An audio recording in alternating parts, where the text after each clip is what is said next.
The Pittsburgh Pirates are headed to the Motor City for a two-game set against the Detroit Tigers. What are the advantages the Pirates have in this series? What are the disadvantages? And how can they take both games or at least one? We'll get into all of that and more on today's episode of Locked On Pirates. You are Locked On Pirates, your daily Pittsburgh Pirates podcast. Part of the Locked On Podcast Network, your team every day.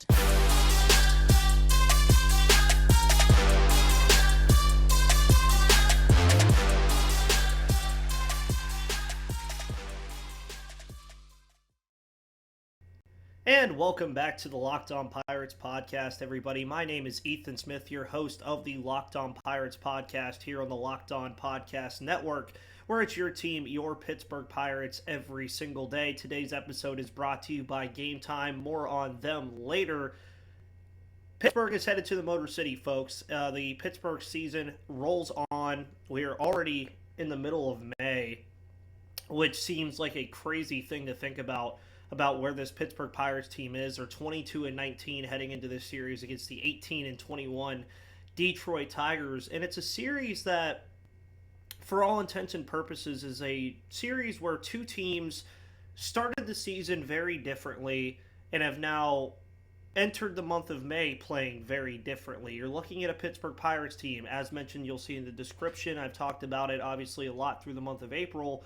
This Pirates team had the best start that they had in almost a decade, if not a decade, in the month of April, and have virtually fallen off a cliff in the month of May. Then you look at the Detroit Tigers. They had a slow start to the year, but they're 6-4 in their last 10 games. They're 18-21, just below 500, in a AL Central division that's okay for the most part. So Detroit kind of sticking around a little bit, and there's a lot to like about what the Pirates can do in this series. There's a lot to dislike. We're going to get into all of that in the second segment of today's show. And the third segment, of course, will be about Luis Ortiz and his second start of the year and how it could impact the starting rotation based off of how he plays. But we look at how this series is going to go for the Pittsburgh Pirates, and it's that weird two-game series that they always have against the Detroit Tigers. They do this almost all the time when they play Detroit.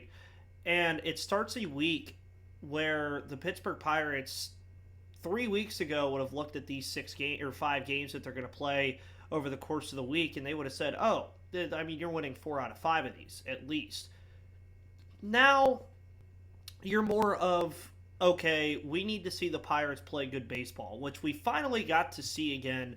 It felt like on Sunday against the Baltimore Orioles. We finally got to see this team play good baseball again, but they haven't done something in over a week that I need the Pirates to do, and that's prove that they can win a game when Mitch Keller is not pitching, which thankfully Mitch Keller has been here to be the stopper, to be the ace in this rotation, to stop these multiple losing streaks that the Pittsburgh Pirates have been on.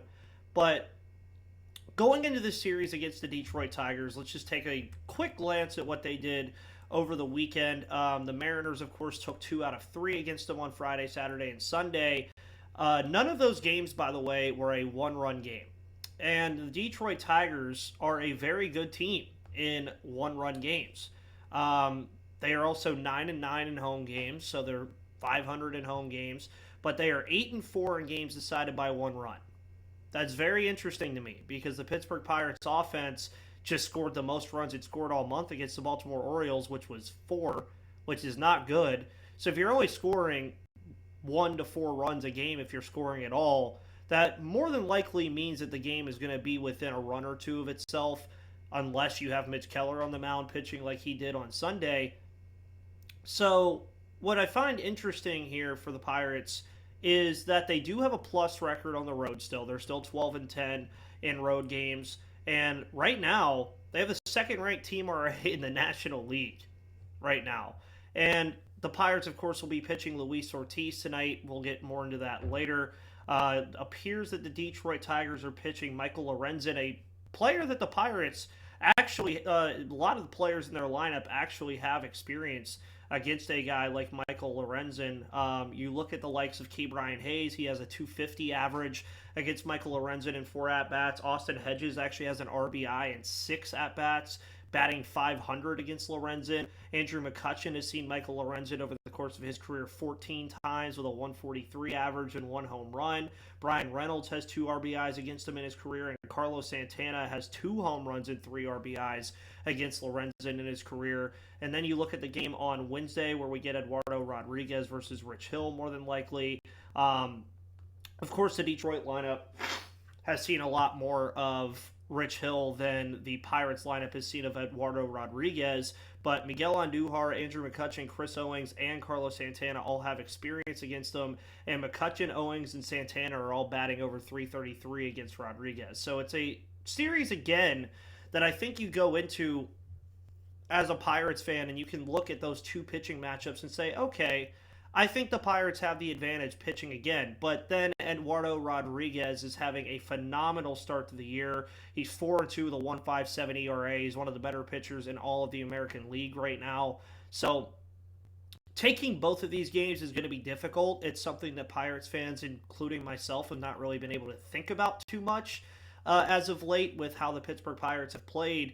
But the biggest thing that I think you have to do if you're Pittsburgh is do what you did on Sunday against Baltimore. You guys have heard me constantly say, have that early and often approach where you're scoring runs in the first 3 innings, but you're also making the pitcher of the other team uncomfortable. You're forcing him to throw strikes to you in the zone. You're getting into hitters' counts, and you're taking advantage of the runs that are on the board for you. That's what we finally saw from this team against Baltimore on Sunday, albeit it was just 4 runs. They were taking care of runners in scoring position. They were doing things that we hadn't seen them do in quite some time. I mean, they did have 7 hits in the game too, was another thing that you saw, but the biggest thing was they got that first run in the first inning, and then they had a 3-run third inning against Baltimore. They didn't score the rest of the way, but that's just because Mitch Keller was doing phenomenal work.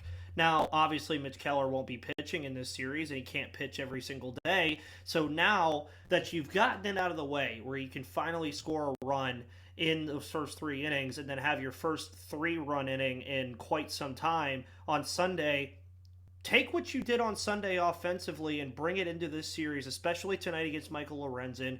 They do very well against right-handed pitching for the most part. I'm expecting a big-time jump from the offense. I believe the under on tonight's game is like 9 runs. I could see that hitting, but I do see the Pirates putting Lorenzen in tough spots. I see them getting runners in scoring position. I see the base path aggressiveness coming back in a good way. I don't want to see them do what they were doing over the course of the losing streak where it just felt like they were stealing bases to steal bases and getting thrown out constantly.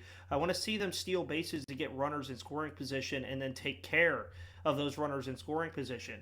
And you also look at what Detroit does very well and who's been playing well over these past 10 games. I like to look at everything under the course of a 10-game span because that means you've probably played at least 2 or 3 series, and it's a measuring stick to kind of how a player is playing lately. And Jake Rogers right now has played very, very well. He's third on the Tigers right now with 9 extra base hits, 4 doubles and 5 home runs. I believe that's over the past 10 games. I don't think it is. No, that's his stats on the year. But Javier Baez, who's kind of become a kind of just laughing stock to outside fans outside of Detroit, has really picked it up over the past 10 games. He's 12 for 41 with a double, 2 home runs, and 6 RBIs over the past 10 games, something that we were not seeing from Javi at all at the beginning of the year. Of course, that one play went viral that he had against the Toronto Blue Jays where he ran with on what he believed to be a sac fly, even though there was 1 out in the inning, which caused a double play. But he's brought his average up to a 254. He has a 674 OPS. He's still a very dangerous baseball player, and Pirates fans know all too well that Javier Baez does have the potential to be a very good baseball player when he is locked in, when he is on, back in his time with Chicago. So I think Javier Baez, stopping him is going to be a big thing for the Pittsburgh Pirates. But then you also take a look at everything else. You have Riley Green, who's also having a pretty solid year so far. He's the team leader in batting average. Right now, Baez is the team leader in RBI. But Riley Green, man, you really have to watch what you're getting from this guy because, I mean, he's batting 279. His OPS is above a 700. He's on base at a 331 clip. I really think shutting him down along with Baez and the likes of Eric Haas and Nick Maton, Matt Vierling, that's going to be pretty much the lineup that you're going to see. Spencer Torkelson, Zach McKinstry, Jake Rogers. those are the guys that you want to shut down if you're the Pittsburgh Pirates, and that is an advantage that I think they could take with their starting pitching, but we're going to get more into advantages and disadvantages for the Pittsburgh Pirates in this series in the next segment. But today's episode is brought to you by Game Time. Make sure you download the Game Time app today and use code LOCKEDONMLB for $20 off. Buying tickets to your favorite events shouldn't be so stressful. Game Time is the fast and easy way to buy tickets for all the sports, music, comedy, and theater near you. With killer deals on last-minute tickets and their best price guarantee, you can stop stressing over the tickets and start getting hyped for the fun you'll have. Forget planning months in advance. Game Time has deals on tickets right up to the day of the event. Get exclusive flash deals on tickets for football, basketball, baseball, concerts, comedy, theater, and more. And the Game Time guarantee means you'll always get the best price. If you find tickets in the same section and row for less, Game Time will credit you 110% of the difference. So download the Game Time app, create an account, and use code LOCKEDONMLB for $20 off your first purchase. Terms apply. Again, create an account and redeem code LOCKEDONMLB for $20 off. Download Game Time today. Last minute tickets, lowest price, guaranteed. So, here we are in the second segment of today's episode of Locked On Pirates. On tomorrow's show, it'll probably be after the game, because I believe tomorrow is a day game on Wednesday, May 17th. It is, so it's at 1:10. So we'll do a nice little show after the fact. It'll probably be a live episode. We'll see how that goes, but it'll be recapping these two games. And then on Thursday, we're going to be talking with Craig about prospect stuff, talking about ND and Henry Davis, talking about some other prospect things on Craig Toth Prospects Thursday. And then on Friday, we're going to be previewing the Arizona Diamondbacks series for over the weekend. Advantages for the Pittsburgh Pirates in this series.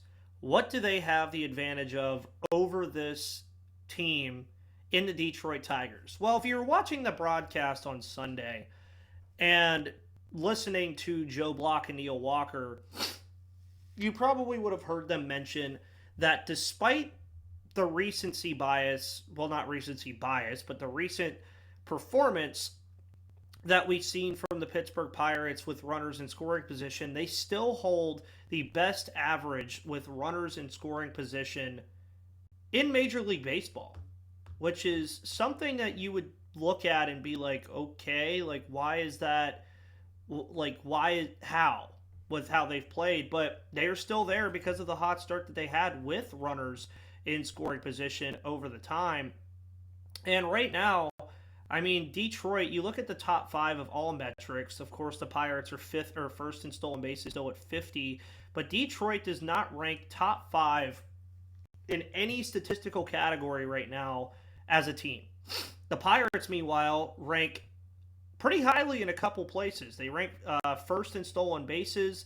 They rank third in saves with 13. They rank tied for first with quality starts in all of Major League Baseball. But where I think the big difference comes in here is that Detroit and Pittsburgh are separated by about 10 points in batting average, even though they're both in the bottom half of that metric. What I find very interesting about this, and this is all from me just looking at team stats, it's very fun to me to always look at team stats, is that Detroit and Pittsburgh strike out quite a bit. Pittsburgh has 348 strikeouts as a team. Detroit has 355. But that still means that the Tigers strike out more than the Pittsburgh Pirates. So I think what Luis Ortiz and Rich Hill need to do here is use the strikeout ball. We know Luis Ortiz can strike guys out. We've seen him do it at AAA. We saw him do it a little bit last year in his cameo starts that he had with Pittsburgh. We didn't really get to see it in his first start. I believe he only had one strikeout. But again, I still think the Pirates have the advantage pitching-wise tonight against Michael Lorenzen. I think Luis Ortiz is going to come out now that he has a start under his belt. He's had a few days to kind of think about that. I think he's going to come out against this Detroit Tigers lineup that's not very good.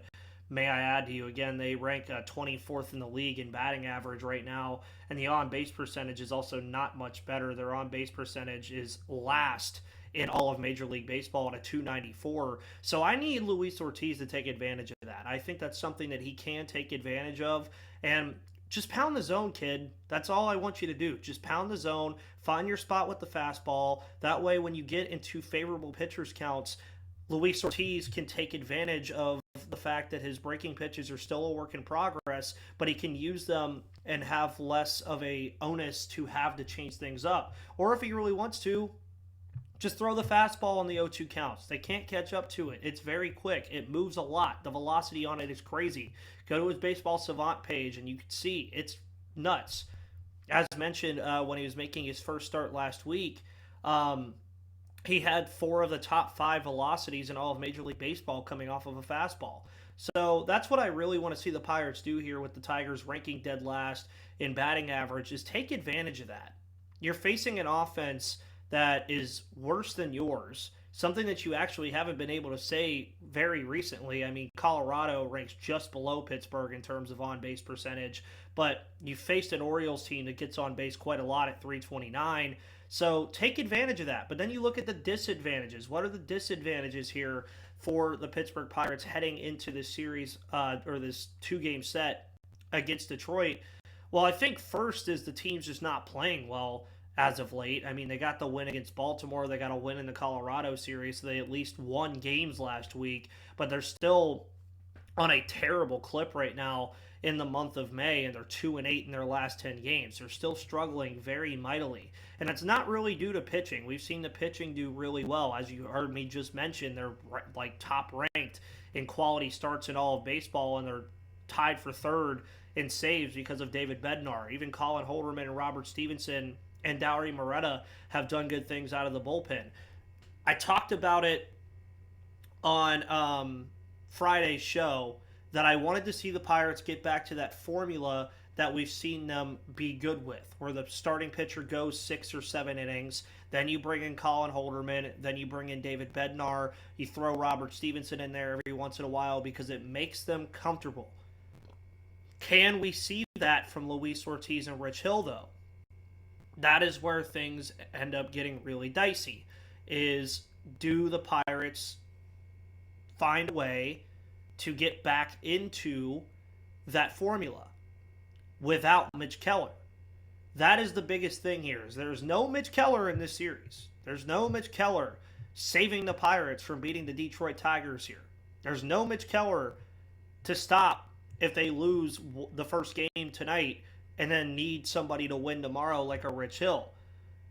Another thing that I find very interesting here, and that I wanted to bring up, was that as far as things go for the Pittsburgh Pirates and their biggest fix, and it's something that Gary and I talked about yesterday, if the defense stands up in this series against the team, again, that has the lowest on-base percentage in all of baseball, if the defense stands up and limits the errors for these 2 games, and the pitching is anything like it's been all year, the Pirates win both of these games. They do. There's just no doubt in my mind that if the defense stands up, the Pirates put runs on the board early and often, and the pitching stays about the same as it has been, there's no reason they can't beat this Tigers team twice. Now, obviously, we'll see it tonight with Luis Ortiz and what he can do. But as far as again, to recap, the advantages of this series for the Pittsburgh Pirates, they get on base a lot better than the Detroit Tigers do. The pitching has been there. I think the bullpen is much better than what Detroit is working with. Again, as far as team ERA goes right now, the Pittsburgh Pirates are 7th in the league at 376. Meanwhile, Detroit is 18th at 441. So that would just imply to you that the Pirates need to get to the bullpen with a lead, and it's something that you want to see them do. I think Luis Ortiz can do that tonight. I think Rich Hill will definitely give you at least 5 innings tomorrow. But the Pirates need to take advantage of what their advantages are. They get on base better than this team. They pitch better than this team. Patch up the fielding, put up some runs and score your runners in scoring position. This is your 2 games to lose if you're the Pittsburgh Pirates. Easily. This is what you want if you're the Pittsburgh Pirates. This is a 2-game set for the Pittsburgh Pirates where everything statistically for them is there on the table to tell you that you have the chance to win these 2 games in a sweep, as I would say. I don't really like to call 2 games a sweep if they win both, but if they do win both, it technically is. That would put you at 24-18 if you win both of these games. It's a pretty good benchmark to have if you're the Pittsburgh Pirates, is to say, just win these 2 games. And then guess what? You get another off day on Thursday, and then you get the Diamondbacks, a very good team that's starting the season well with the likes of Corbin Carroll, Christian Walker, Ketel Marte, etc. But you could go into that series coming off the heels of a 3-game winning streak if you win these 2 games. And Mitch pitches in that series, so you're not getting swept. As a joke, I mean, it might happen, but the way he's pitched lately, I mean, you might as well book that as a win. But we'll see. I just think the disadvantage right now is just the fact that the Pirates have shot themselves in the foot a lot and need to find a way not to do it.